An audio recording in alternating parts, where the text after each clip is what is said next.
Subscribers don't matter in 2026. There, I said it. Now let me explain why. Hello everybody, welcome back to VidStew, the daily rant where I tell you something I've learned about YouTube from working with clients, getting millions of views, and a load of other stuff I could say that doesn't really matter because if I don't provide value, none of that matters. So let's just get into it. Subscribers in 2026 are now more than ever officially a vanity metric. This has been the case for a while, but with the way the 2026 algorithm works, I think it's fair to say it is completely true now.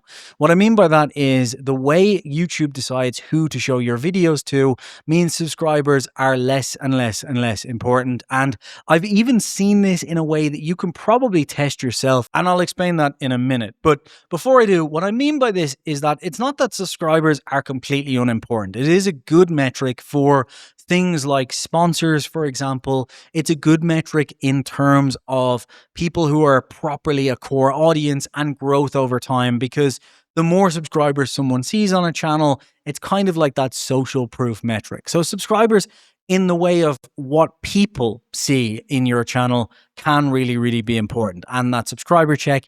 And I would also say 1,000 subscribers and below subscribers are still massively important. So I just want to get this caveat out of the way. Like if you're at 500 subscribers, the difference between 500 and 1,000 absolutely makes a difference, because once you get into the YouTube partner program, you can earn monetization on your videos. So you can start earning actual ad revenue. On top of that, YouTube just trusts you more once it's done a check. And I found time and time again, monetizing different channels, once you get accepted into the YouTube partner program, it's much easier to get views, which just makes sense. Your channel has been vetted.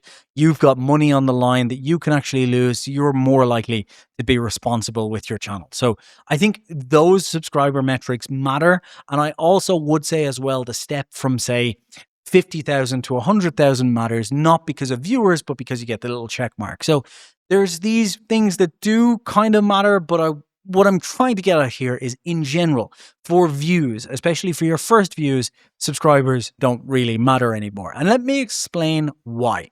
The main reason is that YouTube now, with AI, is more than ever finally what it wants to be: a predictive matchmaking algorithm. YouTube has never been, or at least for a long time has not been, a push algorithm. When you publish a video, the only place your subscribers get notified of it is if they have the bell icon clicked and they go to the drop down, the notification icon on the top of their screen. So if they actually go to the subscriber feed or their notification bells, they will see your videos. But most people don't choose to watch a video that way. Most people are served a perfect piece of content by YouTube because it knows so much about them on the home feed or on the suggested feed while they're watching another video. And suggested and browse is not dictated anymore at all by subscribers.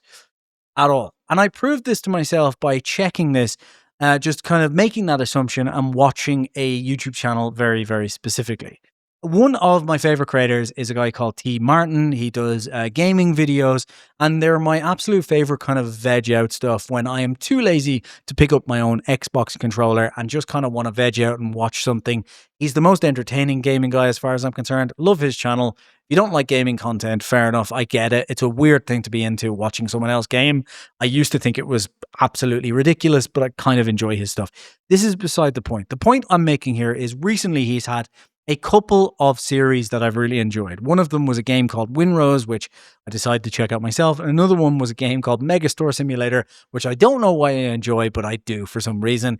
And then he had a series on MLB, Major League Baseball. Now, when these videos came out, I decided to do a little bit of a test. If I was to watch Winrose video and the Megastore Simulator videos, but purposely not watch the MLB ones, because I'm not that interested in baseball anyway, but would they go away? And here's what happened.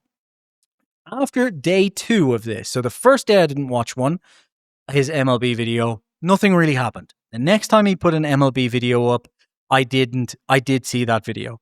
But the second time his video on MLB showed up, his MLB series showed up on my home screen, and I didn't click it, that was it. I didn't see any more of his MLB series. Now, if I go up to my subscription feed, I get the notification T. Martin dropped an MLB video straight away. Every single time I'll see it up there in the notifications. But I don't see it on suggested. I don't see it on browse. He drops any other series, Windrose, any of the other ones, I see them straight away. So subscribing to his channel and having notifications on makes absolutely no difference to how I'm delivered his video. So the point here is YouTube does not show your videos, your new videos, to subscribers first. It shows them to a new kind of audience first, recent viewers. And then it segments those down depending on your views. Now, if you're a big creator with millions of subscribers like T. Martin, there is enough different segmentation, especially because he does varied games and so on, for it to be able to test with a recent audience and then grow over time. Plus, it shows it to a wider audience when it's a new video that it's not sure about in his group. But if you're a newer or smaller creator, say you have 10 or 20,000 subscribers and your average views per video, more importantly, are around 2,000, it's going to show it to the most recent 2,000 people at most from your audience and then decide what to show them. So if you as a gaming creator were to do one video on Windrose and the next video on MLB, it's important to remember that it's not going to show them to your subscribers. It's going to show them to the Windrose audience and maybe the 2 or 3 videos before that. So if you want to think about it in 3 video chunks, that's probably the easiest way not to get too stressed about it. So if you've 3 Windrose videos in a row and then you do an MLB one, remember it's going to show it to all Windrose viewers. Now they may cross over, that's great. But if you have, for example, MLB, FIFA, NFL, all sports gaming videos, and then you try and show Windrose, it's now showing to people who are potentially only interested in gaming videos. You might have 20k subscribers that watched you play the original Windrose a year ago. That no longer matters because those are subscribers, they're not recent viewers. So you have to think about everything in terms of the last 90 days of people who've watched your videos.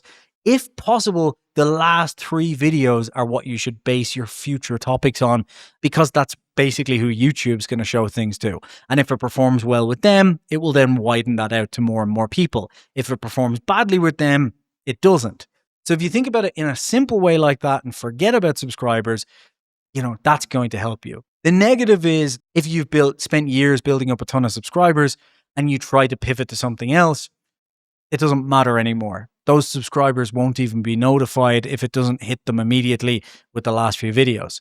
The good news is that subscribers don't matter if you're a smaller channel, so you can push harder and harder and harder because subscribers aren't affecting you as much as they used to.